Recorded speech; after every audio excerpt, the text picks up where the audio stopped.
مشروعا dhiraynta ayaa maalmihii u dambeeyay ka socday inta u dhaxaysa hotel Huruuse ee maqaska ee laamiga isku xira dekada ee garoonka diyaaradaha Boosaaso waxaana dhiraynta wadadani ay timid kadib markii madaxda iyo ciidamada BSF oo horay hab iska wax u qabsaa u soo dhireeyay wadooyin ku yaala magaalada Boosaaso ay wadadan isu xilqaameen dhiraynteeda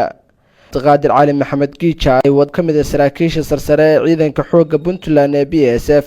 waxa uu sheegay inaysan ahayn markii ugu horeysay ee ay dhirayn sameeyaan isla markaana bulshada ku dhaqan magaalada Boosaaso ka codsaday in ay kala shaqeeyaan mashruucan dhiraynta oo ay magaalada ku qurxinayaan waxaan halkan isugu nimi dhiraynta in aanu macnaha ka wadnay muddo badan Boosaaso oo ayaan ahayn markii koowaad ee ay tahay marar badan meel badan aan soo dhiraynay haddana aan rabno inaanu sii wadno ciidanka xoogga Puntland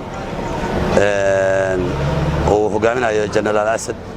had iyo jeer waxay u heelan yihiin oo diyaar u yihiin in ay dalka bilicdiisa iyo quruxdiisa ay hagaajiyaan waxaan aad ugu rajaynaynaa in shacabku ay nala qabtaan oo ay dhirta wax ka ilaaliyaan ugaas xasan ugaas yaasiin iyo mid ka mid ah howlwadeenada jaamacadda culuumta caafimaadka Boosaaso ayaa madaxda iyo ciidanka xoogga Puntland ee BSF uga mahad celiyeen dhirayntan ay sameeyeen waxaan si aad iyo aad ugu mahad celinayaa ciidamadeena oo markay hawshoodii qabsadeen oo difaaceedii adkeeyeen ilaahay ku garab galay haddana u soo gudbay inay gacan naga siiyaan dhiraynta magaalada anoo kamid ah howlwadeenada jaamacadda waxaan soo dhaweynaynaa hawsha quruxda badan oo ciidamada BSF-ta u hayaan dalkooda iyo dadkoodaba waan u mahad celinaynaa runtii mashruucan dhiraynta oo lagu dhiraynayo runtii magaalada rugta ganacsiga ee dawladda Puntland gudoomiyaha gobolka Bari Yuusuf Maxamed Wacays Dhado waxa uu ciidanka xoogga Puntland ee BSF ku amaanay doorka ay mar walba ka qaataan dhiraynta iyo muujinta bilicda magaalada Boosaaso runtii waxaan aad ugu faraxsanahay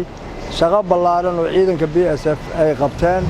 oo ayan ka qaban Boosaaso kaliya dhammaan gobolada Puntland oo dhan waa ka socotaa runtii waxaan qabaa ciidanka BSF inuu u dhaqmay sidii ciidamada caalamku ay u dhaqmaan haday fatahaad ahaan lahaayeen haday abaar ahaan lahaayeen iyo haday bilicda muxuu ahayd magaalooyinka ahaan lahaydba